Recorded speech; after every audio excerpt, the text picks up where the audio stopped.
Holy crap, this is an incredible episode. Olivia Kory from House Analytics came with incrementality data about YouTube that is not findable anywhere else on the internet. How much value do YouTube ads create? She's going to show you right now with tests run like across 190 different experiments, serious incrementality testing across every aspect of how YouTube ads work. If you are serious about advertising in your business, you are going to want to strap in. This is a great conversation with a whole bunch of real data shared. She's got slides. It's incredible. Let's jump in. We have actual data with incrementality studies. That is like, we're like legitimately breaking news right now on this podcast. This is a really, actually, I think a really important conversation. Olivia Kory, hello. How are you? Hey, doing well. How are you? Good. You are from House Analytics. I think fair to say the leading incrementality analytics firm in our space in D2C and e-commerce, running serious holdout testing, incrementality testing for brands about the effectiveness of their ad spend. In my view, incrementality testing, the best thing that there is in terms of attribution type thinking. Obviously, it's slightly different than attribution, but anyway, you're breaking news. You have told me in preparation for this call that you have data about the effectiveness of YouTube ads. And so tell me, so I don't know, do we want to just jump right into it? Because this is like the question, right? Like everybody's spending a bunch of money on Meta. I'm like, most of us like me are sure that YouTube does something. None of us trust Google. Like, let's talk about this a little bit. Can you tell us, like, maybe to start, Olivia, how you got to the data you got to, and then we can jump into like, what do a wide range of incrementality tests say about the effectiveness of YouTube advertising for D2C brands? I'm so excited in terms of the timing of this podcast that it worked out such that this is hot off the press. We just did this analysis and we'll be breaking it for the first time on this podcast. And I'll set up the data in a moment, but just this might help in terms of introducing myself. I was a former growth marketer, brand side at companies like Netflix, and when we were running incrementality testing and Quibi, you said, right? And I tried to skip that part. Thanks for reminding me. Yeah. Because before we started, we were talking about previous failures, and we both had some. So yours was failed with much more money behind you than mine, but I think probably equal in terms of the pain. So yeah. Sorry. No, I saw in your advice, like lessons for e-com, is that failure is important, and I very much stand by that. Yeah. But we can cut that out if you want, Olivia. No, I love it. Yeah. At Netflix, I was on the US performance marketing team. We were spending as much on YouTube as we were on Meta. We were very heavily concentrated in Google and Meta, but within Google, we were primarily spending in YouTube. And so I had this prior, based on my experience in incrementality testing, that YouTube can really like hang in there in terms of performance. And over the course of a few years and hundreds of incrementality tests, we've been able to see this play out. And so I have data from 190 tests that we ran at House across various categories and industries. But I'll go ahead and just kind of wait, before we do it, let's set this up a little bit more. Let's get the people salivating a little. Okay, let's talk about that basic thing you just said, which is like your prior was that YouTube can be valuable. And so I want to say something about this. Like, my clients are mostly my clients right now for my very boutique agency, right, are all 8-figure brands. But they're pretty generally low 8-figure, or if they're mid 8-figure, they're multi-channel. So the D2C side is like low 8-figure. So, and they used to be 7-figure brands. And so they're growing meta spend. It's going well. They're pushing most of their money there. It's the first and best place to put your dollars in a D2C business. I have a feeling you agree with that. Maybe you don't. Maybe you think people should be investing in YouTube earlier. I don't know. We're going to find out in a second what you say about that.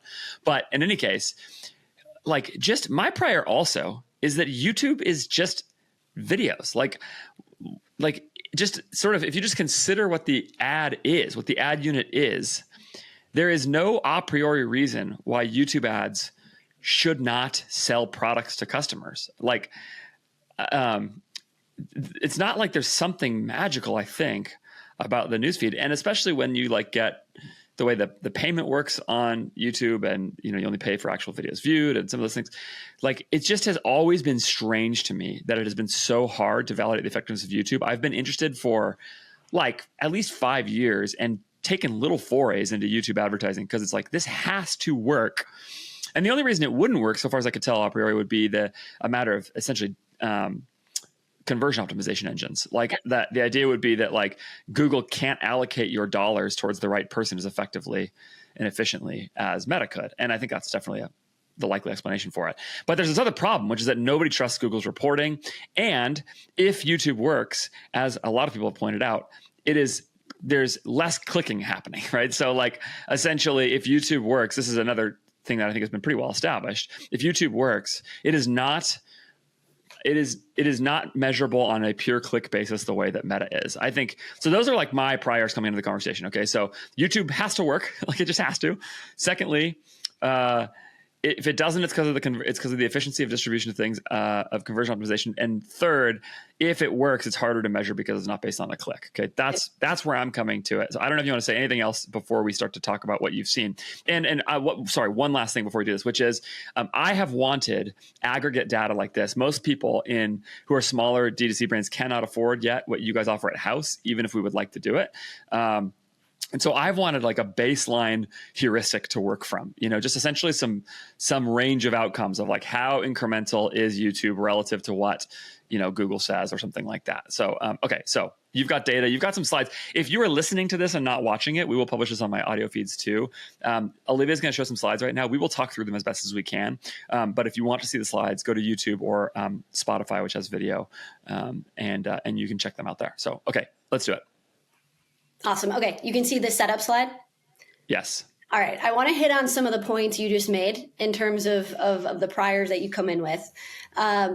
YouTube ad revenue, $10.5 billion in Q4 of 2024, just a fraction of Meta ad revenue at $46 billion, which is up 21% compared to YouTube being up 14%. So and of course Meta's user base is larger, which makes sense, and that accounts for some of this. But yeah, like YouTube, Meta is monetizing its user base much more effectively than YouTube. And you hit on it. Do you know, Olivia, I'm sorry, on the point about larger user bases, do you know about, aside from user base, about like essentially time spent? Because this is another thing people say about YouTube is that people are like much more deeply engaged with individual pieces of content on YouTube than they are with Meta. Like they spend way longer per session. I don't know if you have any data about that, and if not, it's okay. But there is publicly available data on that. I think even TikTok and YouTube are much better on time spent than Meta. Interesting. But like Meta is just better at monetizing. You hit, I think, number one here is like their algorithm is just better. Like their conversion optimization is better, and we'll actually see that play out in the data. So fully agree with you there. I think there's a higher barrier to entry for brands who want to go into YouTube just due to the creative costs and the fact that you need video, and you need like slightly higher produced video than you might be able to get away with in Meta. So let's pause on that really fast. I'm sorry to interrupt you. I did an episode not that long ago with Jack Rubin, who I've had on 3 times. He is great, from Purdy and Fig, monster business in the UK selling soap. He got to $100,000 a month spend on YouTube, and he talked through how much money he basically had to blow figuring out which creative worked on YouTube in a way that was distinct from Meta. And I think this is a huge thing. The barrier to entry factor is huge. That includes production cost, although Jack would say, at least, and I'm sure other people would say, it's actually not as high of a barrier to entry as you think in that respect. Like you don't necessarily have to make the most beautiful campaign you've ever seen. Let's take, for example, Taylor Holiday's breaking of X with his Tecovas, I already say that brand name, ad. It doesn't have to be that, I don't think. And that was certainly what Jack discovered. But I agree with you. There's a barrier to entry problem, and essentially like you have to have enough money to start wasting some money, at least on like traditional horizontal YouTube. Yep. Anyway, go listen. If you're watching or listening to this, you should go check out that episode with Jack. It was a really helpful conversation for me on this. I'll try to put it in the show notes here. So there's a link to it. Yeah, that team is awesome. They've been working with us to crack YouTube, and it's just been amazing, like seeing their journey through a series of incrementality tests and how much they've been able to unlock in YouTube. I have this as an open question at the end of, there's like 4 or 5 slides, but at the end it's like, do advancements in AI make that barrier to entry like far lower? Yeah, I wonder. Yeah. I wonder. I had the same thought. If you are spending serious money on ads and landing pages or any part of your strategy, you ought to be using FERMAT. FERMAT is the Ferrari of landing page software because it is way beyond just landing page software. Their goal is to make it as easy for you to create post-ad click experiences like landers and enhanced PDPs, to make it as easy for you to do that as if you were actually just making ads themselves. And it really is unparalleled in its ability to do that in my experience. I've used FERMAT for one client of mine for a long time now. We're probably going to add it to a second one very soon because the ability to create the fastest loading, best performing landing pages I've ever used. They're really smooth. You can do it extremely quickly. You can measure everything in platform really, really well. I've got a brand, for example, that is subscription focused, and you can see the percentage of subscribers versus one-time purchasers on every lander where you give both options, right there in the interface. It makes it really easy for us to report and optimize and build all the things we want to do. And there's AI tools built in to generate the content extremely fast. On top of that, you can build landers specific to different ads and funnels you're running really easily, including even enhanced PDPs and custom upsells, again, specific to each ad you're running. So let's say you've got the product that has a lot of appeal to both men and women, but in different ways to men and women. You could build a men-focused lander in PDP and a women-focused lander in PDP, or a different age one, or different use cases, or whatever it is. Again, very quickly, very easily, and at real scale. It's an incredible piece of software. I really love it. I love working with them. In fact, at some point, we were not working together for a little bit after working together, just because of the way things go. And I beat down their door and said, we've got to work together again. I really love FERMAT and what you guys do. So go to fermatcommerce.com/AF, fermatcommerce.com/AF, because I believe in it so much. You can check that out and get started with FERMAT today. Meta is just, it's easier to attribute performance with Meta just based on the way the product works. Everyone's logged in. There are clicks, as you mentioned, whereas with YouTube, most of this exposure is actually happening on a TV screen. Nobody's clicking on YouTube ads. And it lends itself to being more of a kind of longer term brand play in terms of a view through channel where you're just getting more and more exposure and just less prone to click. So Meta has the advantage here just in terms of its product being better suited for direct response advertisers and easier to attribute performance to Meta ads. This was a thing that blew my mind recently that somebody pointed out, is just how much YouTube happens on TV screen. I still think of it as computer and phone because that's overwhelmingly where I watch YouTube. But that apparently is not true. Most people are watching on a TV screen now, or at least a huge portion of them. Is that right? Yes. I think it's 2/3 Whoa. is on TV screen. Yes. Is that because of YouTube TV? Is this analysis going to be covering ads that are sort of interstitial in YouTube TV? Is that part of it or something? We have YouTube TV in the analysis, but it's small. Okay. All right. This is YouTube. This is just generally how people are consuming YouTube. YouTube on TV is just the best connected TV platform out there. That's fantastic. Okay, great.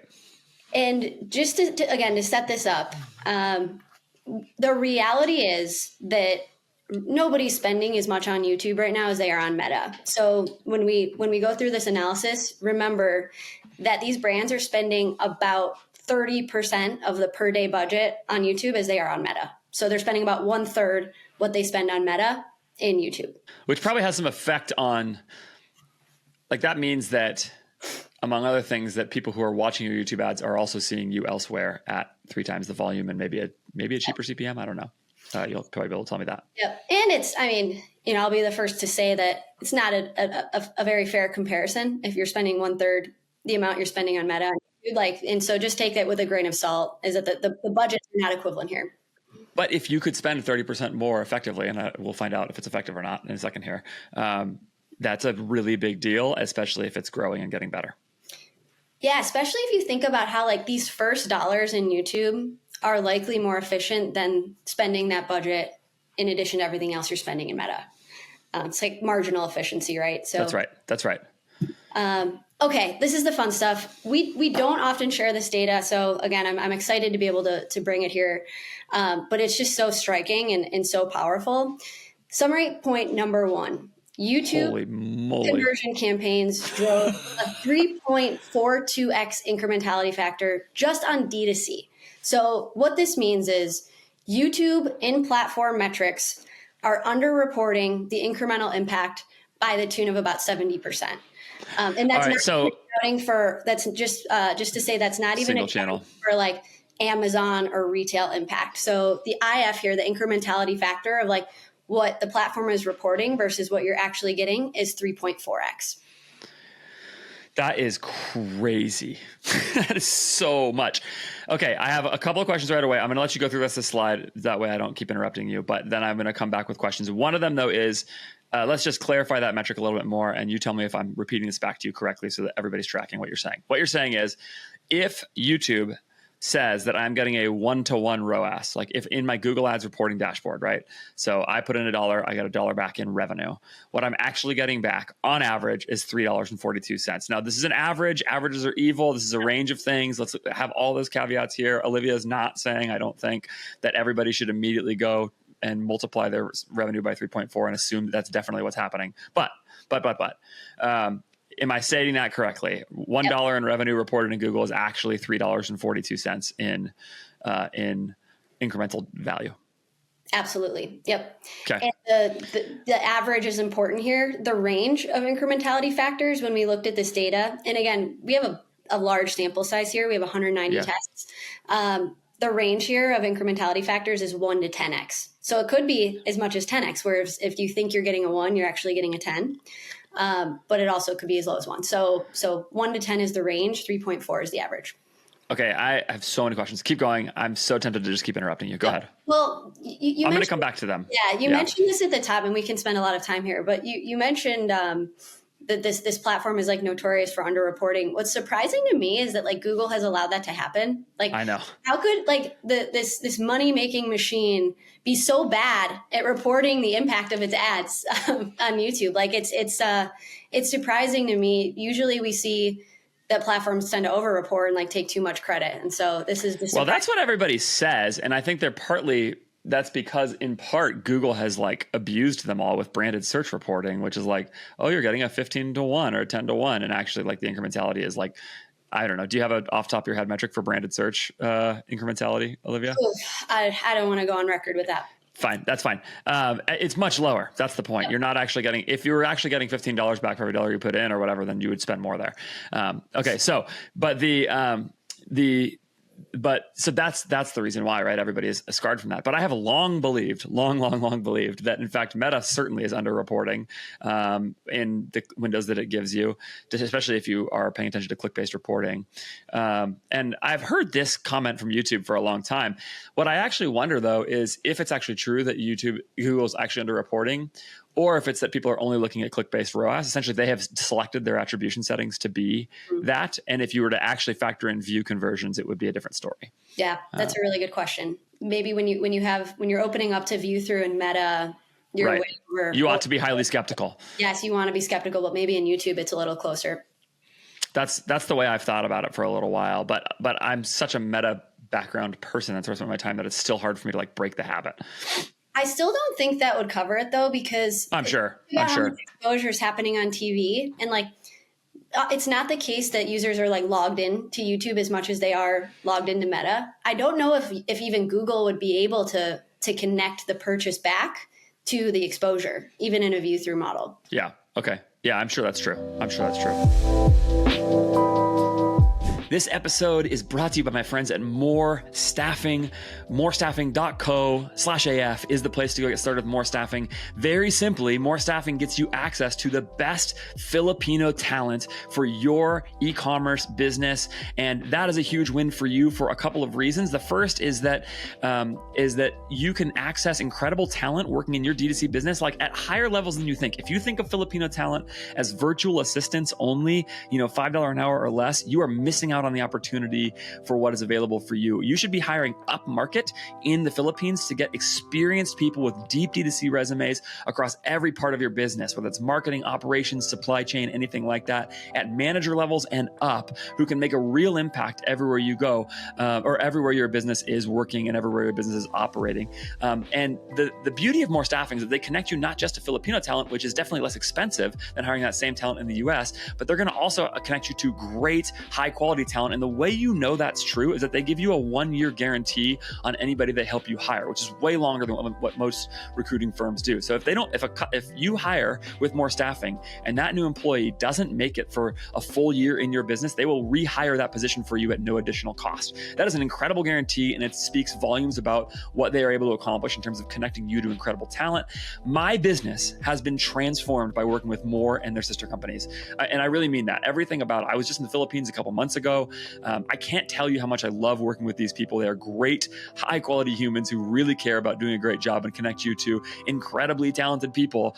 Every time I think to myself, about something that I could accomplish better in my business, I now think, how do I go hire in the Philippines to make that happen if it's something that I need to hire for? And anytime I'm thinking about what is possible there, they exceed the possibilities. I just can't say enough good things about More Staffing. They've been a sponsor of mine for a long time for a lot of reasons, and I'm a huge fan. Go to morestaffing.co/AF, morestaffing.co/AF, or find the link in the show notes to get started with them today. You're going to like this one. Okay. This stat was striking. So halo effect. I know, Andrew, you talk about this a lot, of omni-channel brands who also sell on Amazon or in retail in addition to D2C. YouTube drove an average halo effect of 99% across Amazon and retail versus just 53% for Meta. So to kind of play this back to you, if your example, you were seeing like a 1 incremental iROAS on D2C, what we're saying here is that you're actually getting another 1-ish of like iROAS on Amazon and retail. So it's actually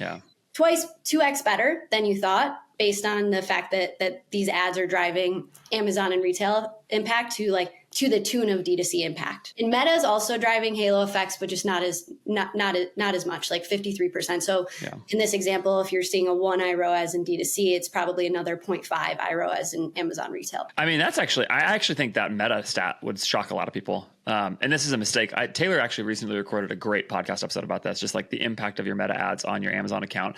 The siloing of these different channels as their own P&Ls is a gigantic mistake. It's actually a huge mistake for brands, because obviously, these are actually having your ads are having a really big impact on your other channels. And I think it's a sort of fascinating thing. I'll tell you one thing I would do with this data if I couldn't run this test for myself, and I had a brand that was omni-channel, that was like primarily Amazon and then some other retail as well, and looking to grow. What I would do with this, and this anticipates a conversation we'll have in a little while, but the first thing I would probably do is I would forecast an impact based off of this data as an average. And then I would just try to measure the revenue over time against my forecast and see what was happening. And I probably wouldn't make a huge bet on this, but like, for example, what I mean is, like, if I was like, okay, I'm going to spend $100,000 more on Meta, and I'm going to spend that money at a 2-to-1. Let's say I exactly achieve that on my D2C number. Then I would just basically forecast out an additional dollar, the 53% you just said, I guess $1.03 on everything $1.06 on everything that you just did. I would forecast that into my Amazon spend growth as well. And if that ended up happening, then I would keep spending it on that same assumption. And of course, if my Amazon growth actually underperformed that number, then I would just adjust my forecast and adjust my spend accordingly. I mean, again, you may think that's a bad way to do this, but that's the way I would initially think about this. I think either way, this is a huge impact, and people have got to take this seriously, because it is actually one business. The impressions you're getting across the board with customers, the awareness and brand equity you're building as your ad runs, as somebody sees your ad, sees your value propositions, whatever, sees your brand building, all those things, and they respond, they are going to go to the places that are the most convenient for them to shop. And they don't care about providing you back clean metrics on your D2C site or whatever you're offering there, right? They are so happy to go to Amazon and get it in 2 days or less for free, So once you've built the impression, it just makes all the sense in the world. They're going to go collect value in the places that they want to, or provide that value, so to speak. It totally changes the calculus on like whether you invest in a channel like this. Because if you need a 2-to-1 to break even, and you think you're only getting a 1-to-1, then you turn it off. Yes. If you're actually able to understand this, then you can really drive like meaningful growth to the business by continuing to invest. So it just really changes your decision framework, which is something that I've opened my eyes to, because I also used to think, and I wrongly assumed this. And again, like I've learned through this series of experiments, and adjusted my thinking, is that like, if you just like drive people to D2C, that they'll buy there. I used to think that, like, if you link out to your D2C site, that they're going to buy on your D2C site. And that's just, to your point, just not at all how consumers work. And so again, the data has like continuously proven me wrong on that assumption. With Amazon in particular, this is just such a like. It's so obvious as a consumer, right? You know, I think the category matters a lot here too. But like with Amazon in particular, just think about, like, this is what I always tell people about this. Amazon is the greatest shopping experience in the world for things you need.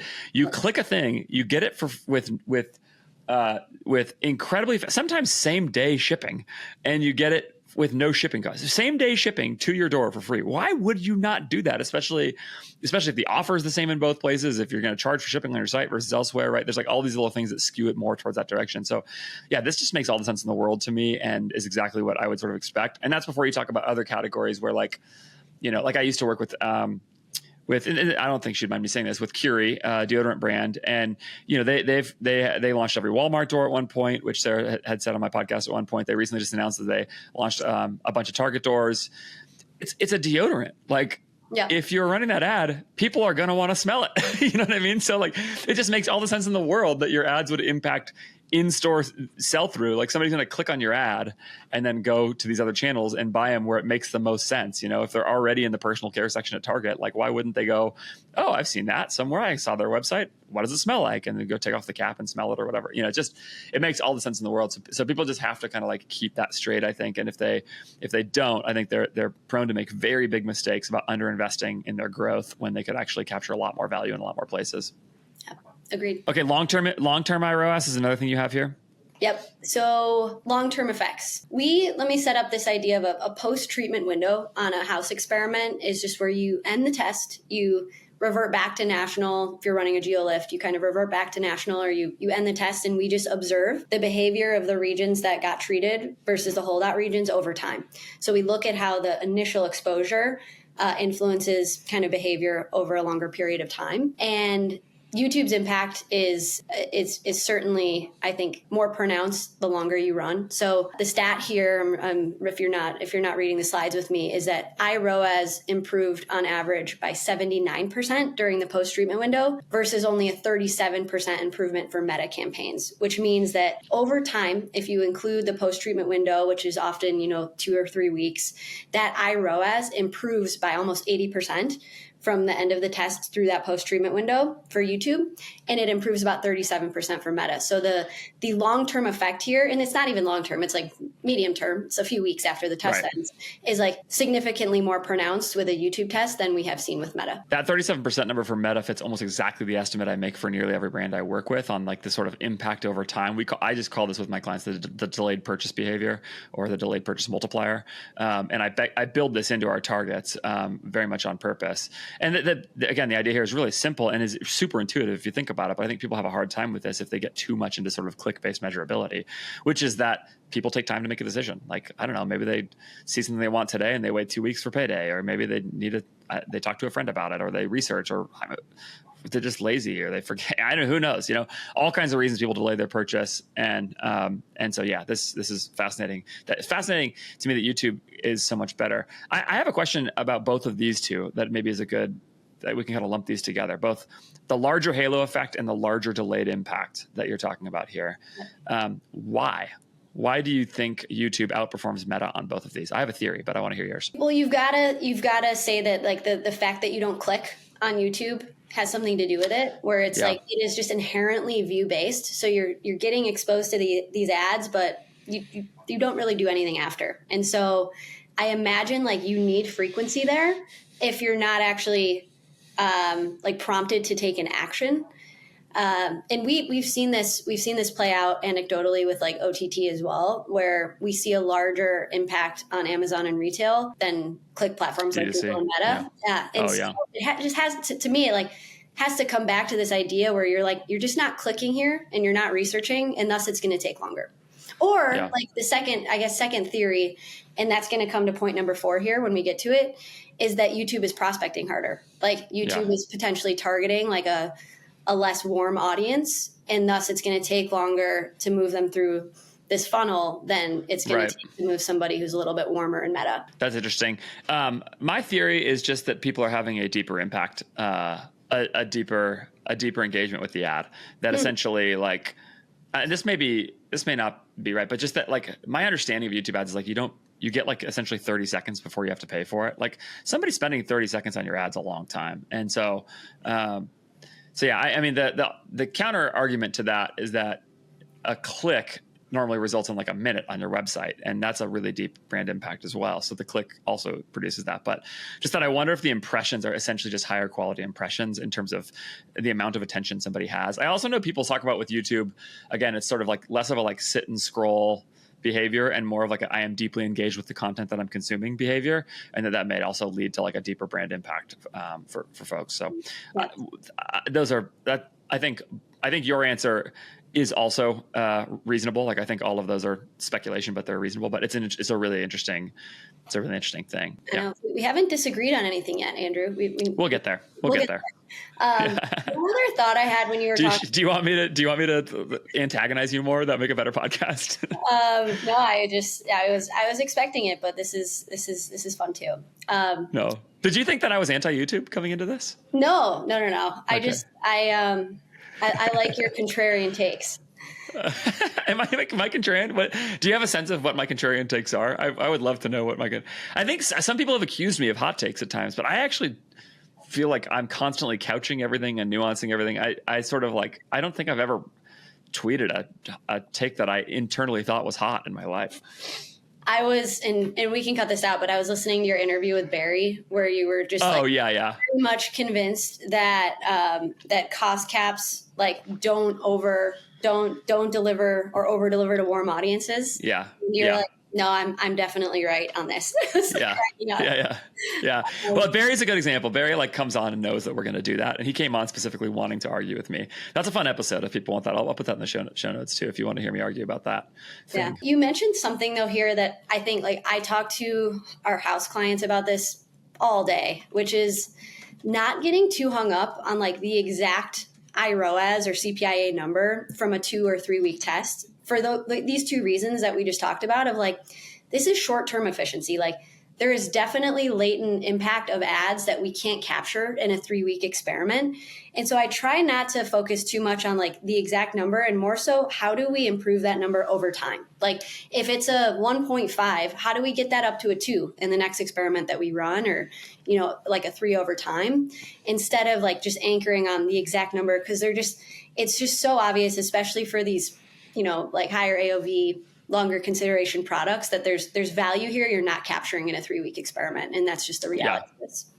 Yeah. I think that makes a lot of sense. Okay, let's do the new customer impact. You referenced it a little bit, but maybe just restate it just so that we're crystal clear. So for folks who aren't on the slides, this is summary point number 4, which is that YouTube is primarily driving new customers and new customer revenue. So 76% of the D2C impact of YouTube was on new customers versus repeat. That is an astounding stat. I love it because we know how important it is to be prospecting and bringing new customers in, and other platforms have struggled with this, especially in the world of Google search, where it tends to over index on repeat purchase. So yes, YouTube is definitely a prospecting channel, and where we do see lift, it is primarily amongst new customers. This is where this is the thing that Cody Plofker has harped on a lot with YouTube, which is that like he is frustrated with his meta spend because he's just not reaching, sort of percent new visitors, something like that is something that he hammers a lot. Let's kick this around for a second. I think I've heard you say, or maybe seen tests from other people, that doesn't necessarily mean it's more incremental. That essentially like retargeting can be very incremental. Maybe I haven't heard you say that. Maybe I'm making that up. Maybe I've just heard Taylor say that. But what do you think about that? Well, here, this is incremental new customers. Like all of these results that I'm sharing here are based on incrementality tests. So this is incremental and new customer. But people fetishize this idea of reaching new people as if it's definitely the next best place to put their dollars. But it's not clear to me that that's the case. That in fact, sometimes retargeting dollars is exactly where you should be spending your money for actual incremental sales lift. Like essentially, now retargeting I should define. I don't necessarily mean repeat customers, although it could mean that. I mean, people who have at some point already, people who are warmer or whatever it is. So do you see what I'm saying? Does that distinction make sense? Yeah. Well, I think there's I remember this debate from Cody's app loving test where I think it was you. Yeah. Like, well, why is this bad? It was incremental. Right. You can be incremental at driving both new and repeat revenue. Yeah. And it's not necessarily a bad thing if you're driving incremental revenue that would not have happened anyway amongst returning users. But I think what I'm saying is that it kind of breaks the model if you spend this money to reacquire but it breaks it positively. It breaks it because you make more money than you forecasted, because your model should be built on the fact that you weren't spending on that channel before. That's the whole idea of incrementality, right? The idea would be that like essentially these customers, now that I'm spending on this channel, I'm getting purchases I was not previously getting. Therefore, if it breaks your model, it only breaks it in the positive direction, because now you're adding purchases at theoretically at a cost or at a value in excess of the cost. Yeah, this is where I tell Cody he's like playing on advanced mode. I was like, this is you're kind of being unfair to AppLovin in a way, because most brands don't even care about this distinction. Like, if this is revenue that would not have happened otherwise, then we should be happy to we're spending to acquire. But it's like there's this idea of pull forward. Like, how do you know you didn't just pull forward? Right. So that's the better counter argument. That's what I struggle with. Of like, if we waited another month or two, would this revenue have come in without paying for it? This is the better counter argument, I think. And it would be interesting to see if there's some way to design a test that would actually do this, where you could have a 3-month treatment window or something like that, where it's like, could you actually do something that allowed you to do this? Because in my view, and I know exactly which sort of Twitter debate you were talking about, but that comment mostly didn't come up from people arguing with me, and I was kind of waiting for it, because it's the actual thing is like, is it actually truly incremental, or did it just happen faster? Now, that still may have value for all kinds of reasons, but it would probably have less value than if it was truly incremental. I'll tell you, in my experience, one thing I do is I allocate at least a little bit of money. This is the way I handle this. This is a sort of a side note. At least in Meta, I allocate a little bit of money to specifically targeting returning customers in my ad account. And I just do that at a much higher ROAS target than I do. And definitely click only. I definitely don't want view conversions in there. But I am running click-based conversions at a much higher target than I would than my new customers. And I mean, again, just like judging by the bank account and I track new customer and returning customer revenue religiously for my brands. And I mean, it's fairly clear that there's a lift of returning customer revenue when you spend some money there. Again, I just am doing it at like probably 3x at least the target that I'm doing new customers at. Allocate a little bit of budget. I'm not running bid caps. I'm just like, couple $100 a day goes towards this. See if we can generate some additional money, stay on top of mind for people. It's a pretty small overall spend. Yeah, I think as long as you go in like understanding the intention there, and like the purpose of those campaigns are to drive repeat. I think where I see these brands get stuck is like they have a campaign designed to drive new customers, and then we break out new versus returning, and they're just like always surprised by how much they are serving to returning customers. Because like you think that if you're doing all the things in terms of excluding audiences and pointing them toward a new customer event, that you've completely filtered out these existing purchasers. But like just the reality is like Meta can't do that anymore. And so I think that's always just like, it's just surprising to folks when they come in and they see that and they weren't expecting it. But it's still, again, I think it's still a net positive business. If you like the way that we are talking and thinking in this episode, you will like Admission from Common Thread Collective. Admission from Common Thread Collective is their sort of self-contained course style content where you can get all of the knowledge that you need to grow a profitable D2C brand on the back of Meta ads. I mean, the really simple way of putting it is that if the way Olivia and I are talking about metrics and analysis in data, in advertising and in D2C brands, if you like the way we are talking and the way we are thinking, and you have not joined Admission and you're trying to manage your ad spend towards a profitable growing business as effectively as possible with the best tools possible, backed by the most data possible, and you need to join Admission. You can do that by going to youradmission.co, but really what you want to do is do it through the link that is in the description or show notes of this episode, episode, because when you do that, you not only get access to all of the closed courses, the monthly exclusive webinar with Taylor Holiday, who's been mentioned a few times in this episode, Q&A with Taylor, but you also get a free coaching call, or if you sign up for a year in advance, 4 free coaching calls with media buyers from Common Thread Collective who've been there for years running manual bids on mid-size and smaller and larger accounts, every kind of account, and know what it looks like to run an effective ad account that way. So you actually get somebody looking over the shoulder of your ad account, helping you work out how to apply this stuff with your actual business. Admission is an unparalleled resource. It is D2C University. It is the place to access all the intellectual capital on the D2C balance sheet, as I've been discussing in this episode. Go do that. Go follow the link in the show notes to join Admission, or just tell them that I sent you. You can go to youradmission.co and tell them that I sent you, and you'll get access to that offer. It's really awesome. Go check it out today. I mean, there's not even really a right or wrong here. It's just understanding the role that each thing is playing in your business, and then like sort of trying to come up with a target that makes sense relative to your goals for each part of the business, I think. And what kind of business you are. I mean, Cody, right, is consumable CPG. Like, he's running a makeup brand basically, right? And so like that might be really different than like I think about Simple Modern here, who I used to do some work with as well, where it's like or an apparel brand where you're constantly releasing new products. You're not, I mean, certainly consumable CPG would have some of this. But what I'm saying is there's a really big difference between getting somebody to refill a product that they already loved, or to buy a new version or new color or new something of a product that is not a consumable. And so how you relate to the question of how to spend on returning customers and the incrementality of new versus returning is going to have some things that you would probably need to think about uniquely for your business, because they're just so different. Like one thing we're starting to do for my subscription supplement brand, or one of the ones that I'm working with, is like we're starting to spend on some returning customers specifically towards the goal of generating additional subscribers. So we're trying to exclude everybody who is subscribed, and then put a big offer for people who have bought but who are not subscribed, and try to generate new subscribers. To me, that's like well worth it, because subscribers are just worth like 3 to 5x what a non-subscriber is. And yeah, so anyway, there's just really different approaches here depending on what you're trying to do. And so yeah, that makes sense.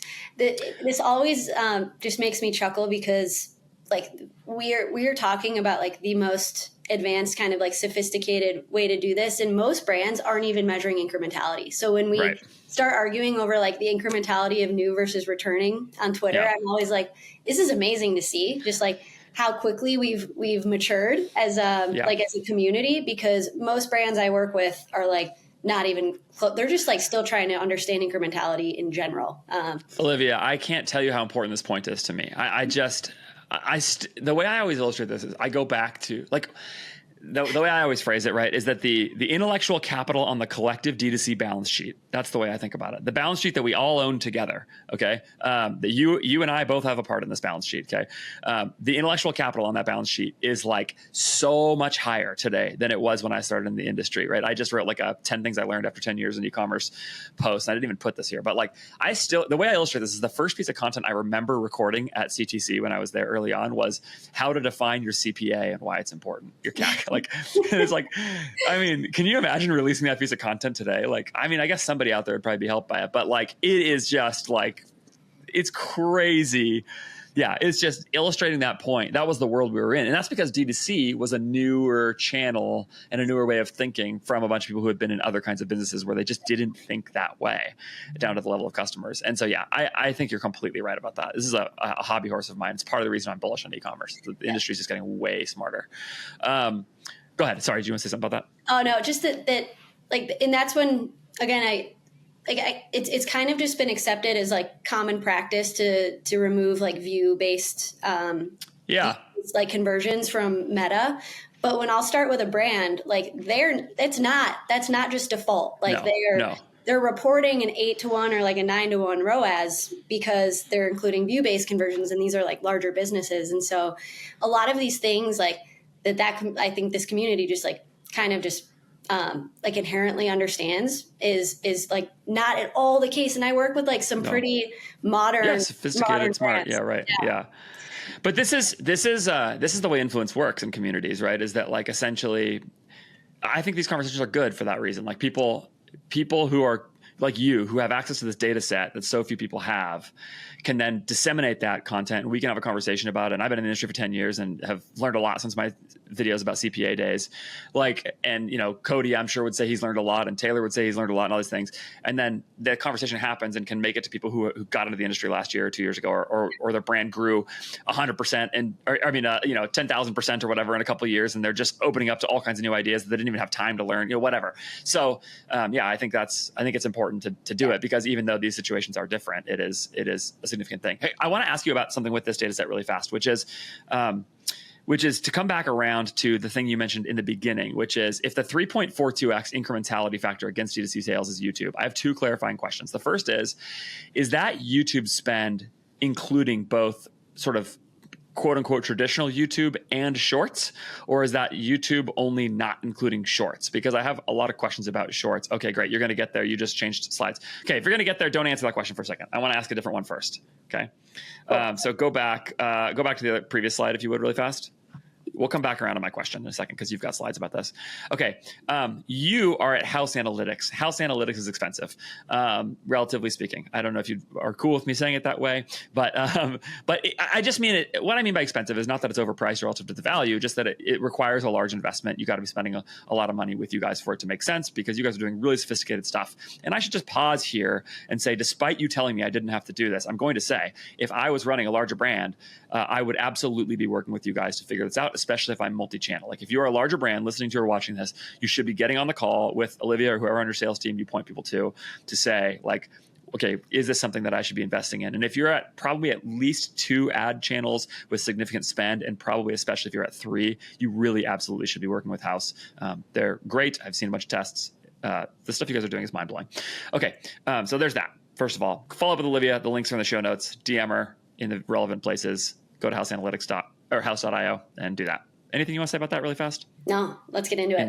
In the plug portion of this? Okay, here's my question. The range of incrementality factors you say is 1 to 10x. Okay, so if it's 3.42 is the average.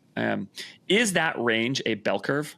Essentially, do most of them end up in the middle of that, and then there's outliers on either side? That's a fantastic question. I need to look at the data. You would need to check? Okay. I'll check. And by the way, this is a great moment to shout out Tyler Horner, who actually put together this analysis. He's incredible, brilliant mind.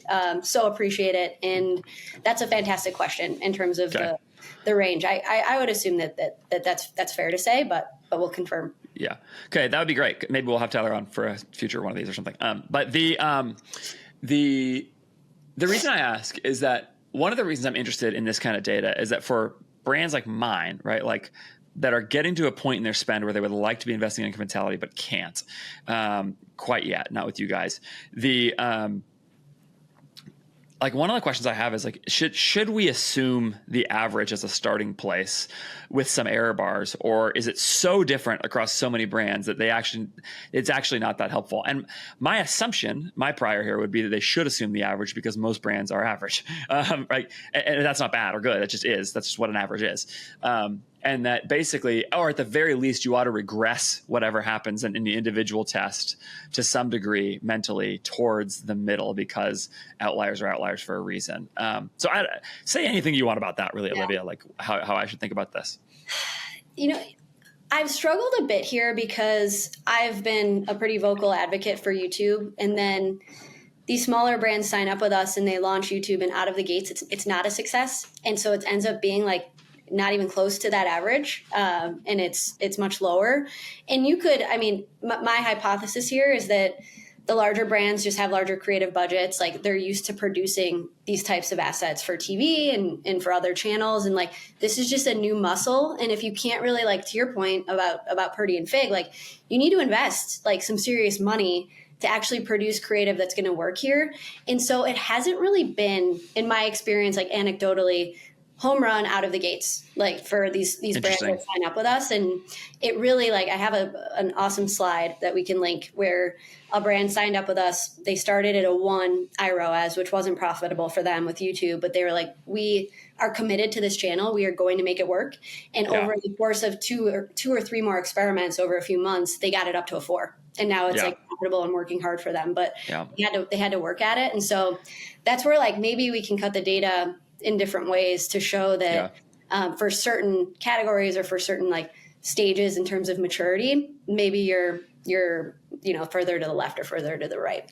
Yeah. Okay. Yeah. I think one way to reframe that would be you have to break the meta muscle that you have. The idea of like throw a million things at it and it'll work, and you're somewhere close to it. Like you actually have to invest a little bit more in some different ways. So, yeah, that's interesting. Okay, great. Also, I'm just assuming this sample set is mostly larger brands because they're the brands that can work with you guys. Is that true? So we have a wide spectrum of customers. Our like sweet spot is, like $100-ish million, like kind of D2C darling brands who are really savvy growth teams like Aura Ring, AG1. So that's like our sweet spot, like bullseye. And then we have customers who are much larger in the enterprise and smaller in terms of like brands that you're working with as well. Okay. So this represents a decent range of those. Probably skews bigger, but not crazy bigger. That's what you're saying. Yep. Okay. Okay, that's good to know. That was another question I had about this in general, because one thing I thought is like, is this data biased towards brands that have already built up millions and millions, hundreds of millions of impressions on Meta by the time they start YouTube, and therefore the incrementality factor might be different for them essentially because they're actually coming into it, even if they're reaching new customers, they're coming into it actually with a little bit more brand awareness in the space, et cetera. I think there is some truth to that, like based on our customer base. Like they are, like Sean from Ridge talks about this often, where it's like they've been spending on Meta for a decade. Like it would make sense that they might be starting to max out there and they need to expand into other channels where like that is, I'd say a large percentage of our customer base are like more mature companies. Okay. I'm going to play a game with you and then we'll go to your next slide. I'm putting you in charge of a brand, let's say, that is doing $10 million in revenue on $4 million in Meta ad spend. Their margins support that, so they're still profitable. Okay, they have really high margin brand. Let's say $4 million in ad spend. That's the only thing you know about the brand. They've spent $4 million on Meta. They're growing. They are at $10 million in revenue. Would you put your next dollar on Meta or YouTube in light of this? You don't get any other information. So, I don't get one test because nope. Because there's a perfect test to answer this question, which is you just spend up on Meta and you put that in a holdout and then you can see the marginal efficiency of that added spend. Yeah. We, Cody just talked about this experiment as well, where like that last tranche of spend in Meta was doing nothing. And so we moved that out of Meta, but like Meta was extremely incremental for them. Until that's fine. Driving a material, like their spend is just like Meta is, a material, like driving a material percentage of sales, but like that last tranche of spend is in terms of marginal efficiency is doing nothing. And that's where there's this idea of like, if you move that last fifth of spend out of Meta and into YouTube, the first dollars into YouTube could be significantly more effective than those last dollars in Meta. Yeah. That said, like, I wouldn't make a blanket statement that size brand like 10 million, 4 million in spend is there yet. I don't necessarily think that's true. And like, I would very much caution against like actioning on Sean's wisdom of like, hey, we're diversifying out of Meta this year. I think that there are a lot of brands who are not even close to saturated on Meta. This is a crucial point. Sean's brand is different than your brand. Like, this is a crucial point. I'm so grateful for guys like Sean and Cody who spend their time on X and, the operators guys, it's an incredible, this is the DTC balance sheet of intellectual capital, right? Like they've answered questions that so few people have gotten to. 5 years ago, nobody had gotten there. Like basically it didn't exist, the 9-figure brand like this. And now they're out there giving advice for free. It's incredible. But the caveat is you've got to recognize that you are not in that spot if you are not in that spot. If you're a $50 million brand, I mean, listen to every operator's episode religiously, listen to that over my podcast, like for sure. But like if you're a $10 million brand, it's probably not gonna be that helpful. I'm not saying don't listen to it. I'm not saying that at all. I'm saying you just got to put that advice in its right place, because it's just a very different situation. And if you're a $1 million brand, maybe don't listen. I don't know. It's like, I just think it's so different. So yeah. I've had to talk a few founders off the ledge recently who are seeing all of this, all of this discussion on Twitter, and they're wondering if they should diversify out of Meta. And I'm like, hold your horses. Like, let's not do that yet. Yeah. That seems drastic. Given your size, you've been around for 3 years. Like, you're a very young brand. I don't think we should call it in terms of being maxed out on Meta. Yeah. Great. Okay. Let's go to your next slide about campaign types, because this is a big question for me. This is so great, by the way, Olivia. Thank you so much for sharing this. This is we scheduled way longer than I normally schedule for a podcast for this. And I was like, we'll knock it out in an hour. We're like getting there already. So, this is not too surprising, because this is really fascinating. I told the team, Tyler, that I felt like a kid in a candy store this morning. Because it just, again, it reinforces a lot of what I see and talk about anecdotally, but we have again, very large sample size here. So, excited to back it with some real evidence. So campaign types on YouTube, this is a common question. Really interesting stuff here. This first point, so we looked at YouTube VAC, or video action campaigns. That's like the equivalent of a Meta conversion campaign, YouTube reach, demand gen, YouTube TV, and shorts. So this first stat here is on YouTube reach campaigns, which interestingly we found are like similar-ish to VAC campains, with only— Which is, VAC is what? Video action campaigns. It's their like conversion optimized campaigns. So only 12% worse incremental ROAS for YouTube. That's really fascinating. Conversion. Now this is very different from Meta. This is strikingly different, where these campaigns are kind of similar, and only 12% delta between reach versus conversion campaigns. I think this supports your thesis that the conversion optimization engine on YouTube, or on YouTube, is nowhere near where Meta is right now. What happens if you layer in a halo effect there? Because you're saying D2C iROAS only. If you add a halo effect, I wouldn't be surprised if reach outperformed. That's a really good question. Really good question. Is YouTube reach actually more effective if you work in the halo effects? If you're omni-channel. Yeah. Yep. Yeah.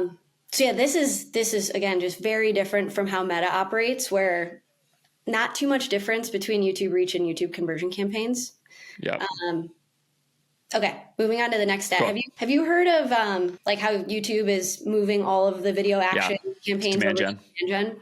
Yes. Advertisers were not very happy about this change. Felt they were being forced into a PMax black box, where YouTube is just by default, they're moving all VAC or video conversion campaigns into this demand gen bucket of inventory, where you could buy on YouTube, but you can also serve on other inventory sources and other sources in the Google ecosystem.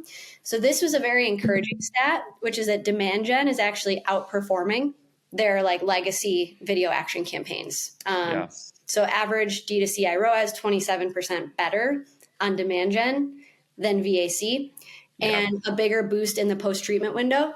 From final through to post-treatment window. So better lagged effect as well. This is encouraging. And so I think this is a good reason to be skeptical, but it's not doomsday for these changes that Google is making by pushing advertisers into demand gen. I mean, there's nothing more bankable in the world than advertisers being annoyed when you change something in their dashboard. So they just always assume the worst. And with Google, there's sometimes they've earned that reputation a little bit, but that's really interesting.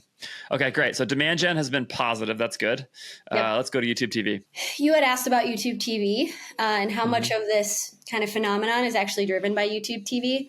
We actually saw worse performance on sales on YouTube TV than on just standard YouTube campaigns, which makes sense. My guess is just super expensive, really hard for the economics to back out there. 65% worse iROAS on YouTube TV than VAC. And again, this is reservation inventory. This is truly delivering on a very much a TV experience. So makes sense to me that it's just too expensive to back out and do short-term outcome. Also, is this a problem of who you reach? I've heard people talk about this. If you're YouTube TV, is there an ad-free version of the membership? I wonder. Well, anyway, if you don't know, it's okay. But the point is one of the problems with some forms of advertising is that by on ad-supported TV type buying, by definition, if you're buying ads on the Hulu version where the customer has elected into ads or something like that. One of the problems is you're targeting customers who by definition are not willing to spend an extra $5 a month or whatever to not watch ads, which means they probably have less spending power. So like it's probably just like a worse customer to reach at the baseline level in terms of spending power. If you want to target rich people, with your ads. I don't know if there's something similar here or not, but I think I agree with that. I'd be curious on like the average income of a YouTube TV subscriber versus like the average YouTube. Yeah. It's probably like if they're it's a pretty expensive subscriction, and this is ad supported. So my guess is this is a much wealthier consumer. Yeah, but my guess, but what I'm wondering is there a commercial, is there sort of an ad-free version of the subscription? Oh, I don't think so. Because it's like linear TV. Like, how do you skip the? Yeah. We'll have to fact check that. I don't know if you do a fact check at the end. I'm not sure though. I don't think there is. Because like I have Hulu Live, and I can skip the ads even if it can skip the ads on the streaming part, but like not the linear. Sure. If you're both a YouTube Premium and YouTube TV member, you can watch your favorite YouTube videos on YouTube TV ads free, but ads will still appear on live TV. So that makes sense. Mm-hmm. Which of course makes sense. Yeah. Okay, great. Okay, so YouTube TV is a luxury. I feel like but that's limited testing too. Very limited. Yep. And this last point here on Shorts also limited tests. We only have a handful, but Shorts have been driving similar outcomes in terms of incremental efficiency, but much lower scale. So 20% lower iROAS. So close to like kind of the general YouTube inventory, not too far away in terms of delta, but like half as much spend. So not able to scale these budgets to the level that the more standard YouTube is. And I haven't been in the ad platforms in a moment, but like, I don't know why I would break out Shorts. Like, I feel like you could just run it as like part of your YouTube mix and not have to worry about like forcing spend to Shorts. And like, it just seems like an area where I would let the algorithm handle it. I can tell you the answer to that question. And the reason that Shorts is actually really compelling to me right now, which is that it is very different as an experience for the customer. There's two reasons. It's different as an experience for the user than traditional YouTube. It is a feed-based experience, right? The same way that TikTok or Instagram or whatever is. And so at least on mobile. So for that, Shorts is going to have a little, potentially more of the sort of like user characteristics in terms of the way they engage with the platform, like Instagram or whatever. For example, the clickability thing that we've talked about. It's just like, I don't know that people are watching Shorts on YouTube TV or on TV, right? Like maybe they are, but it just doesn't feel like the same experience at all. Going to be mobile first. And I think that's really interesting. And I actually see click-based numbers on Shorts that get into the range of Meta ads now at less scale. But I've got a brand right now that's, getting towards, 10 to 15% of their Meta spend over on Shorts specific ads. That's pretty interesting. Now, again, YouTube is moving, or Google's moving all this into demand gen, so that might hurt the ability to separate this exactly. But there's that. But there's another really, probably even more important factor, which is that it's vertical video. So if you're running Meta ads, like the sort of like creative barrier to entry is so much lower. Vertical video, I've never seen work well on traditional YouTube placements, which is a horizontal placement. It just like is a tiny part of the screen basically. And so it just feels non-native to the placement in a way that on Shorts, it is native to it. And so the most compelling thing about Shorts is that barrier to entry thing that we've talked about, which is that you can port your Meta ads over, your best performing Meta videos over straight into YouTube Shorts. It's part of the reason the app level is compelling, right? Is like you can take this kind of content that has worked in other places. You've already validated the message and the creative, like quote unquote works. If you can find additional distribution for it that you're not currently accessing, it's compelling. So those are the reasons why I think it's interesting.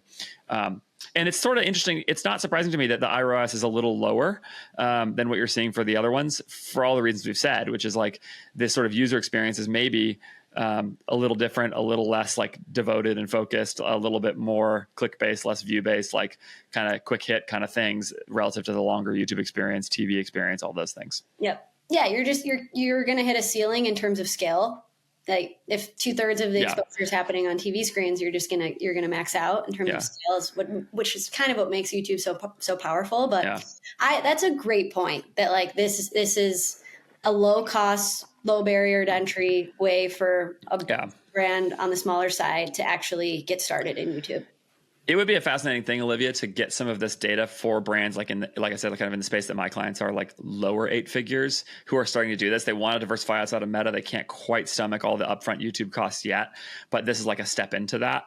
It would be interesting to get some specific testing around this because I think Zach Suck has said that he was spending like 15 grand a day on shorts at some point, like real money, you know.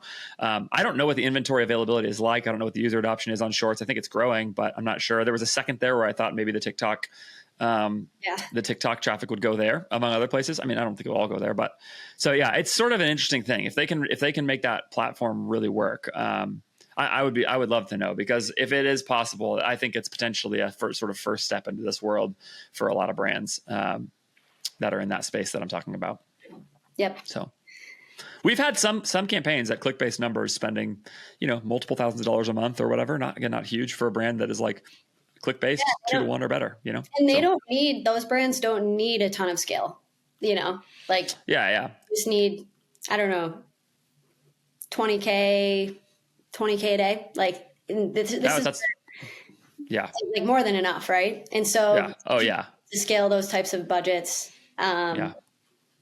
that makes a lot of sense. But I'm going to take that as we should look at like, maybe this is like your starter tier for that would be a really interesting set of tests, like to sort of group together some brands that are in that same size range, kind of entering into there. And if you guys could put some data together, it'd be fascinating. I don't know. Yeah. Okay. Takeaways. Let's do it. Yeah.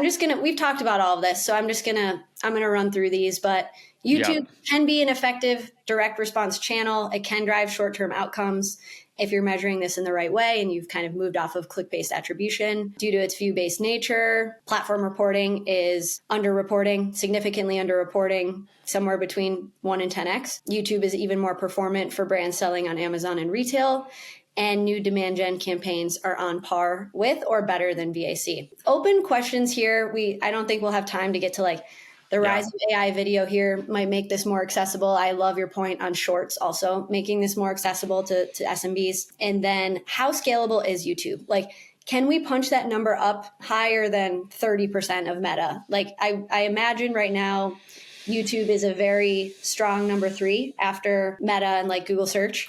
Like, can it hang in with Meta at scale? And like, how much can that number increase? And I imagine it's going to be a function of how much creative you're producing. But those are my open questions. I'm curious. We went through a lot of questions. I'm excited to dig in on with you. But Dan, anything else here before we switch over? I think the next question could actually be a nice bridge to the next conversation, which is sort of like, at what point? This I think is an open question.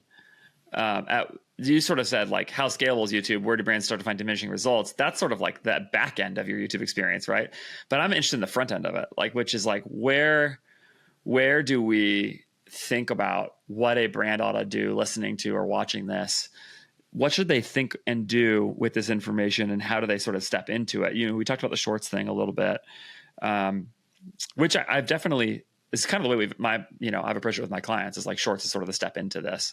But like, and maybe I'll just put the question to you, Olivia. You are, again, we'll give you that same brand, right? You are a $10 million in revenue brand. Let's say you're eking out, how much profit am I going to give you right now? I'm going to give you 6%. Okay. Margins, growing business. Okay. So net margin, 6%, you're growing, you're reinvesting into growth, something like that. All right.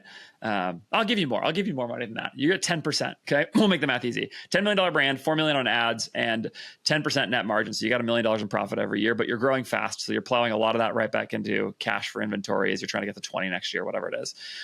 What do you do with this information? Where do you start taking it next? I like putting it that number on it. Like, maybe you're like, that's the point where you should hire a house. Like, and if that's what you think, that's okay. Talk your book. But like, what do you do? I have to kick this back over to you because I'm super curious. Like, at that stage, do you have an incrementality problem? Like, this is I've worked at large businesses. I've also worked on ads for small businesses and growing businesses. I never wondered, like, if Meta ads or if these different channels at that size were working because I could just I could see it so clearly. And you say this like in the bank account, like if I ended like messed up something in Meta and my campaign turned off accidentally, like we would see the business come down by like 60% overnight. And so that's where like, I don't think the answer is to hire house at that stage. I think I'm super curious, like from your perspective, if this is actually like a hair on fire problem of like, if it's challenging to tie media investment to business outcomes at that exact stage that you described. Okay. So I think two things about this. First of all, you referenced my conversation with Barry Hott about like cost caps targeting people too much. And this is the reason why I reject every time I see somebody say manual bids don't scale. I'm just like, what do you mean? Like I run 100% of my prospecting spend on manual bids, 100%. And my brands are growing. And the only way that's literally even possible is if they're reaching new customers. I can actually see it in the impressions and reach data, like really clearly. And so the reason I learned about you, just real quick, is you tweeted this about cost caps. And I was very suspicious. I was kind of in Barry's camp of like, oh, this is definitely just like picking off all the lowest hanging, like non-incremental fruit. We've tested this a handful of times. Yeah. It's like there's not a large difference between cost caps, lowest costs, and there's no meaningful difference in incrementality between the two. But the thing is, of course that's true. I didn't think so. I was I'm not trying to pick on you, and I'm not even picking on Barry, and I don't actually want to misrepresent Barry's opinion. Go ahead. Say what you're going to say. Oh, it just seemed so like in theory, it seemed obvious to me that like Meta is just going to deliver to like all the people who are buying anyway. Yes. But I heard your point with Barry, which is like at that size, like that's great. Like that's actually what it's like I'm paying Meta to do. Yes. So if your business is primarily driven by paid, then like that makes a lot of sense. I think where it does become challenging is like if you're Netflix and you're like business like maybe 10% driven by marketing, then it might point you in weird directions. But like I've come around fully to the idea. I don't care. That's the thing. I'm just not trying to talk to Netflix's growth team. Like I'm just not, so, and that's the thing. Like every customer in the world, Taylor and I both have used this analogy for a long time, exists on a spectrum from least likely or most likely to buy to least likely to buy, right? They all exist on this spectrum right here. All 7 billion humans or however many there are. How many? Are there 7 billion? Okay, something like that. Everybody exists on this spectrum from most likely to buy to least likely to buy. The most likely customer to buy, do you know who it is actually, Olivia? There's a person. If you started a business right now, there's actually an individual who it would be. Do you know who the most likely to buy is? It's your own mother. It's your own mother. That's who the most likely to buy is. Okay, right? Yeah. Okay, I don't actually know what your relationship with your mom is like. Sorry if I just stepped on something. Totally. Yeah, great. Okay, so for almost everybody right now around Michigan. Right, exactly. So for almost everybody, your mom is the person. Your mom is the least expensive person to convert, therefore, in the world. She actually is probably negative CAC, right? She'll probably pay you twice as much as your product costs. Okay, or as your product retails for. Okay, on this side is somebody who is a subsistence farmer who doesn't have access to the internet. Okay. And so you can reach that customer, but you have to pay a lot of money up front to reach them. And that's the thing that the spectrum represents, is they all represent least cost to the most cost. Okay. So the least cost is your mom, the most cost. That's the CAC. CAC goes up as you go down that spectrum. The point is, I actually want my ad machine to deliver to the people with the least cost first. Now, if everybody is in the my mom range where they were actually going to buy anyway, then I don't want that. And at some point, a business does have a real problem there, right? Where, again, like you said, organic demand is so high, but that's so few people.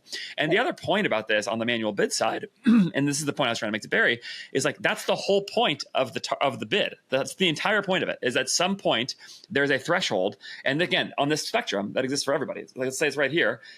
Across this part of the spectrum, it becomes too expensive to reach the customer and you don't want to pay it anymore. And so what you tell Meta is that's the number where I don't want you to go any farther down the spectrum anymore. I don't want you to go towards the subsistence farmer anymore.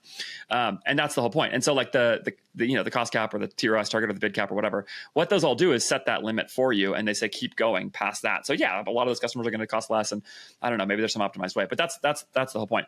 The reason that's relevant to your question is because what I can then do is just correlate that with the bank account, exactly as you said. For a long time, especially if I have less channels, I have no trouble seeing this data at all. I don't need incrementality testing. I just use click-based meta as a way to optimize, and I just go look at my bank account and I see, is this driving more or less business?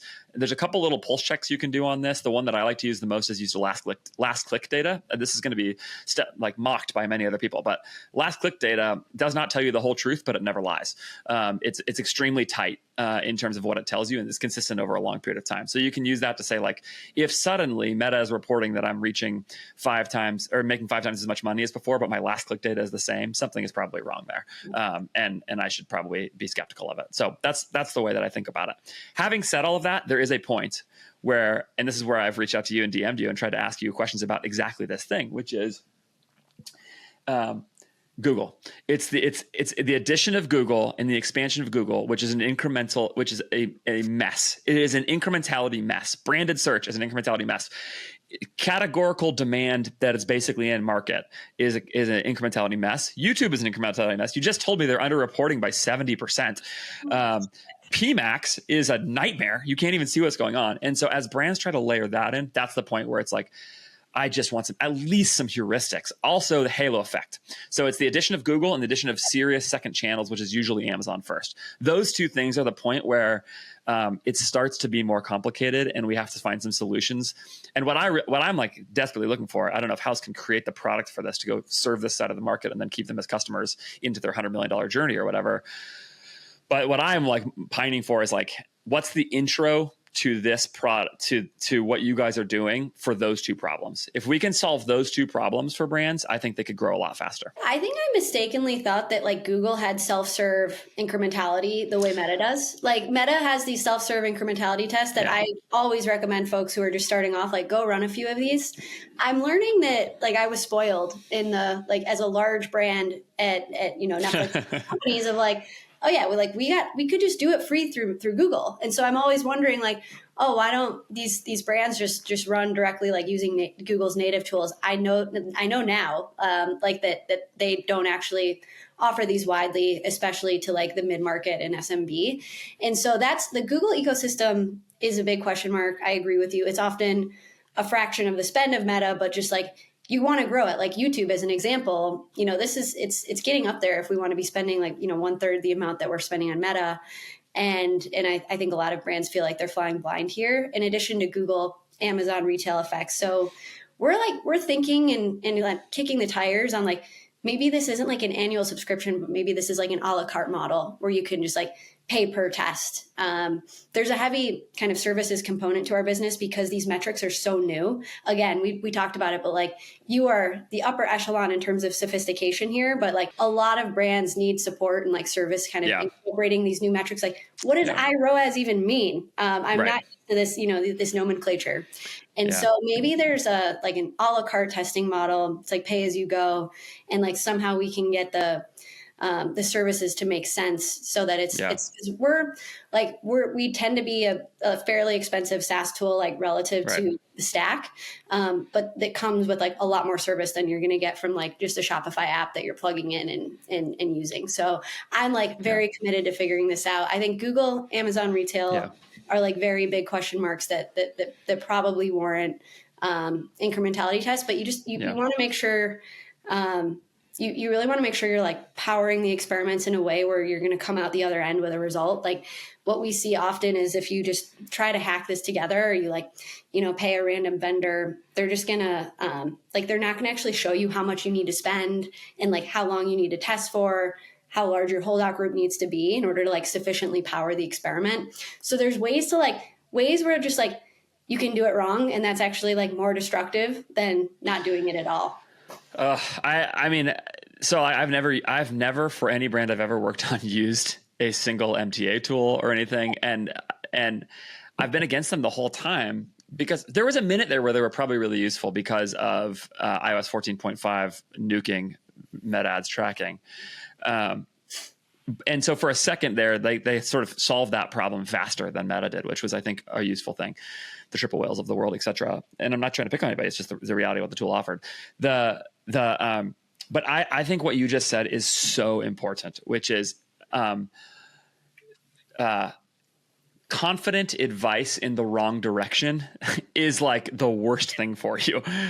Because if the whole point is that it gives you an answer, it tells you the answer to the problem that is vexing you, and then it's wrong. Oh my gosh, it's so hard to like get walked off that ledge. And I think this is actually this is fundamental to the problem of the Amazon thing, which is sort of like, you know, there's nothing telling you that the ad is working, or it's the problem with branded search telling you that like you're making this huge return. It's like, it's right there. Here's the report. It says it, you know, and it's wrong. Like it's so, yeah, I think if there was a way for you guys to do that, my guess is it would be like hard for you guys to make much money on it because of what you guys do. And I don't know, maybe you could figure it out, but like, I do think those are the particular problems that need solving. The meta problem, I just don't think needs solving that much. Like you said, you can actually run meta conversion lift studies, right? And just use that tool. And you really like that tool? I like it. Like it's a really helpful tool in understanding if you actually have an incrementality problem. Like if in like at your size that you mentioned, that $10 million brand, like in my experience, like most of the business is being driven by paid. They're just so young, like 70, 80%. If 80% of your ad spend's incremental, like move on. Like there are other things to focus on. Like there are other, you know, I think other priorities, and you really don't need like, you have this luxury of like not needing to worry about measurement. It's not that complicated yet. Yep. I think that's really good. Well, anything else you would tell brands that like aren't with you guys yet that you would tell them specifically to do? Yeah. If not, if we covered it, it's fine. But yeah, you did. Meta conversion lift is like I always recommend folks do a couple of these like free tests in the tool to understand like if they have an incrementality problem. I kind of say like, congratulations, like it's a luxury to have an incrementality problem because you've grown your organic demand so much. But I just wouldn't worry about it if you run one of these meta lift studies and you are happy with what you get back and it's efficient.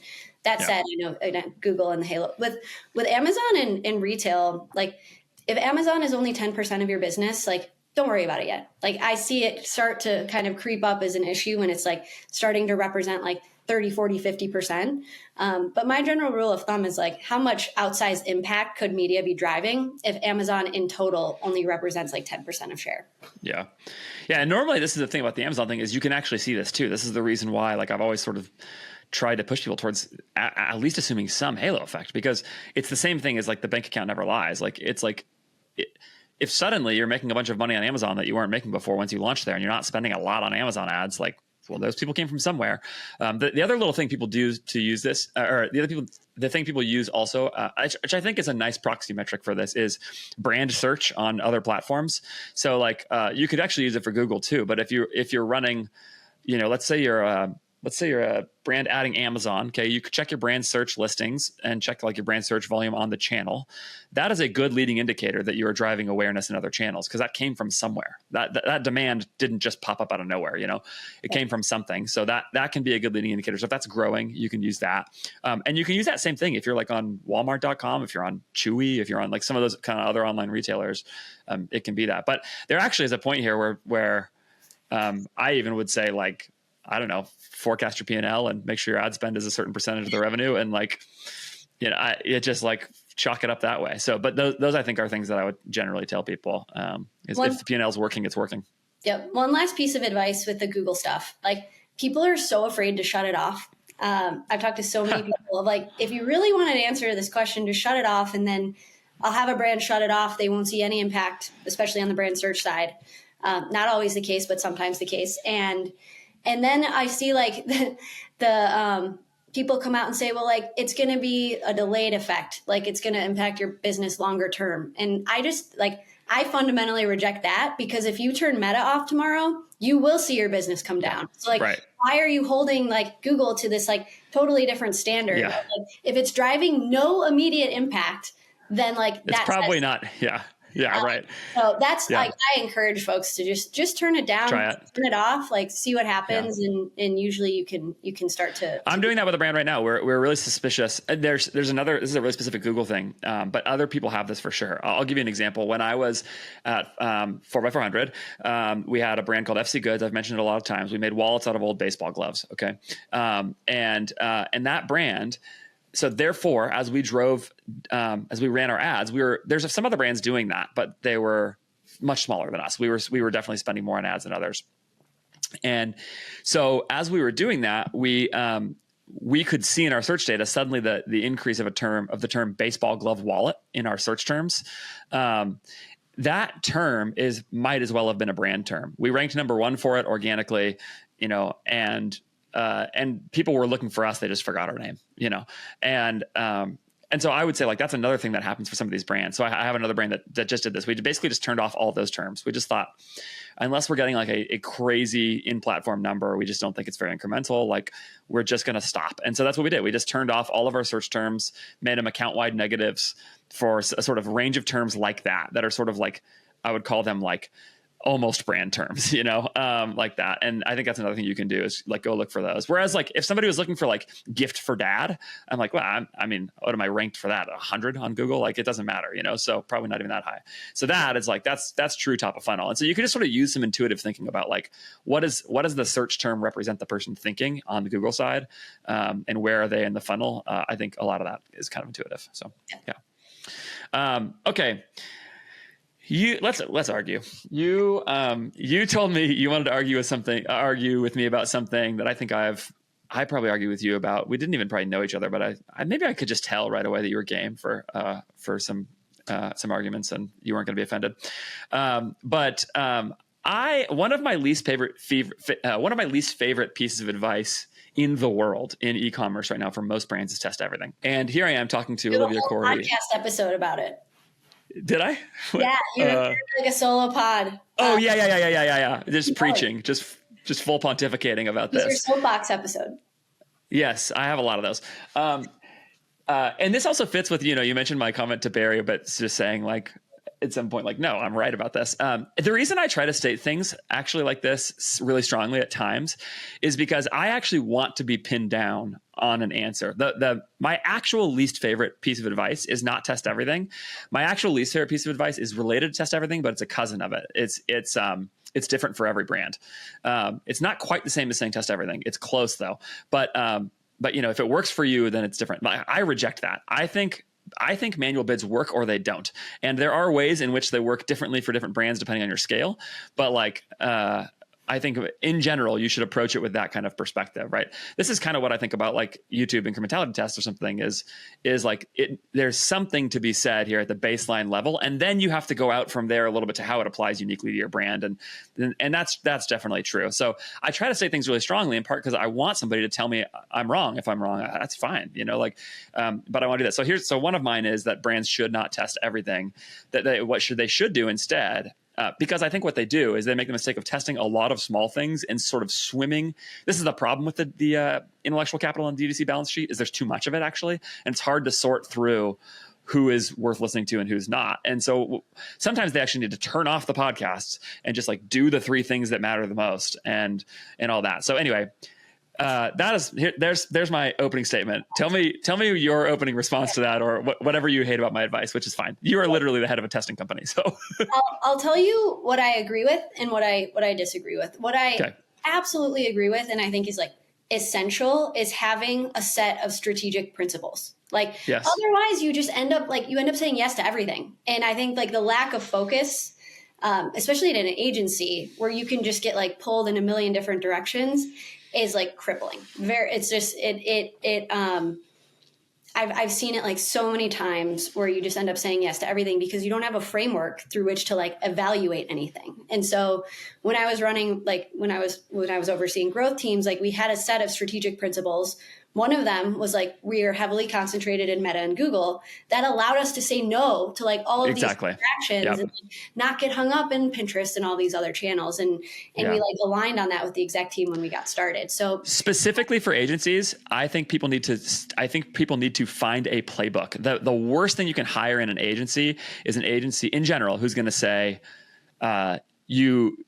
the thing that we do is we like test it all for your specific brand. Like I think that is like a gigantic mistake. The whole value of an agency is collective knowledge. That's the whole value, right? And I've like very much come around to the common thread, like collective approach here of like, this is our playbook, and you either buy into it or you don't. And like it actually helps weed out bad fits. And I think every agency probably needs this to differentiate. That's right. Of like, you need a core set of strategic principles that you live and die by, and then it will attract some set of brands, and it will, you know, and it'll help self-select. So I agree with that. Okay. Tell me where I'm wrong. I also agree that people test small things and it's not worth it. Like, I always try to run these through like the effort impact framework of like, if this is high effort, low impact, skip it. And like, that's what we like, when I mentioned there's like a heavy service component to house, like we're helping them work through that and really like evaluate these hypotheses through that lens. Yep. Where I disagree is like two areas. So what if your business stalls? Like you said, you have these like core principles that you anchor on. Like, how do you improve? Like, I've been in this position where like we've been stuck in terms of growth, and like best practices can only take you so far. Are you just like, to your client, are you like, you're shit out of luck? Like, I don't know. Yeah. Like, I'm not willing to adjust, or I'm not willing to try new things. Okay. Great question. And a really important distinction. It is precisely in this case where I think this advice is the most important, because what happens for operators when they do this is then they put every possible test on the table, and then they have major decision paralysis about what to do next, and they start throwing things at the wall. What I think is the value of eliminating test everything is it actually narrows the band of things to try to accomplish next, right? Because there's no question. I mean, I don't want anybody to ever listen to or watch my content and think that I only win all the time. That is wrong. There's plenty of times where we hit a plateau or something. And inevitably what happens is like an operator goes like, wow, should we revisit this? But what they want to revisit a lot of times instinctually is manual bids, creative testing campaigns, like all of these things. I'm like, no, that's an open and shut question. That is not where you're going to find the answer. You're just going to spin your wheels. All we should do instead is think like, okay, do we need to generate new creative? Do we need to think about like, is this a business phase problem or whatever? Like, try to narrow to like, what are the actual high impact things that are the principles that you can stick in?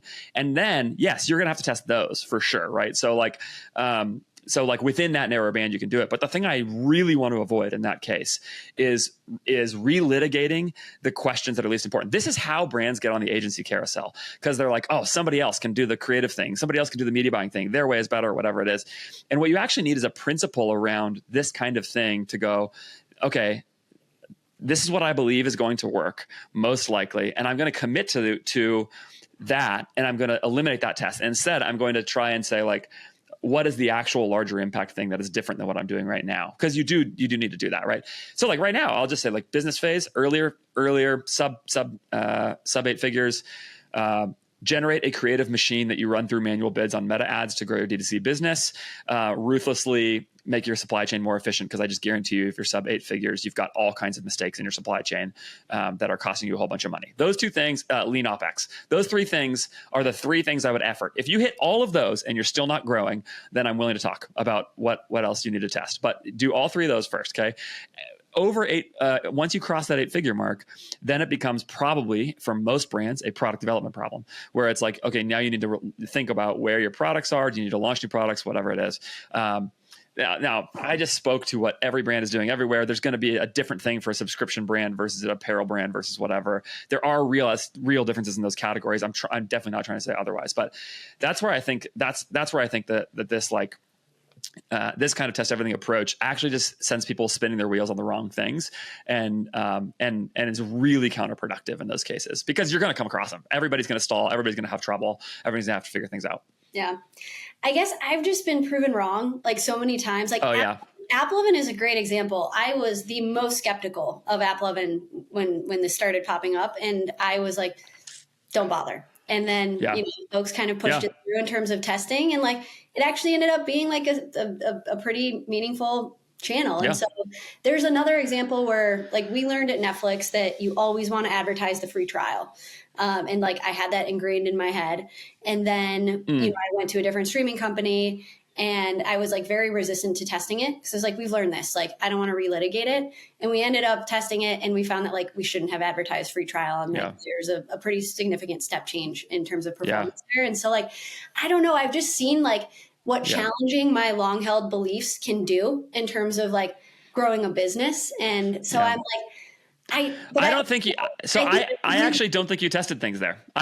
What I think you did is you actually ran brand specific things through general principles that you already believe. So for example, you already believe that there is a way of determining the truth about AppLovin, which is incrementality testing. Now you've got a new player on the scene that nobody had access to before, and then you're able to go and test that. And you say like, okay, I have a specific prior about this thing, which is that that's not going to work. Okay. That's really different than saying like, and it's also new. It's like it literally never existed before. So like, that's, I think, fine to test that. Right. But then secondly, I think on your Netflix example, what you're saying is the offer is a place of disproportionate impact on the value of the customer. I'm not going to test. I'm not going to try to go spin my wheels figuring out like how to optimize landing pages everywhere. Instead, I'm going to say like the offer has disproportionate impact. And so that's the thing I need to go figure out for this particular brand.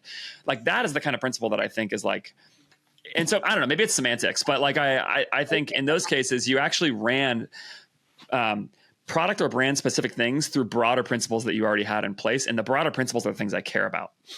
Yeah, I like the way you put that. I think like measuring for these larger brands, like measuring on causation and through incrementality just like lends itself to more testing because that's the only way to measure this. You have to like run it through your test. So and in that way, I think we're kind of in agreement. The last piece on this is like, you mentioned on that pod, like listen to the experts. Like I know I have come across so many agencies who don't know what they're talking about. I don't know. Like I don't know how to reconcile. Like how do I actually know who to trust in this industry? It's like, well, just trust me and trust us. Like I know you and I know Taylor now well enough to like know that you guys know what you're talking about. But like there are also so many agencies who don't know what they're talking about, and I don't. Yeah, and I'm sure I'm wrong about some stuff.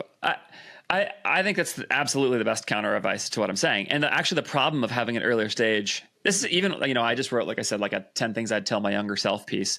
But the problem with that idea is that like the only way to get that knowledge is experience. Like it's just, this is why experience can matter and some of those things, because it just, you're able to,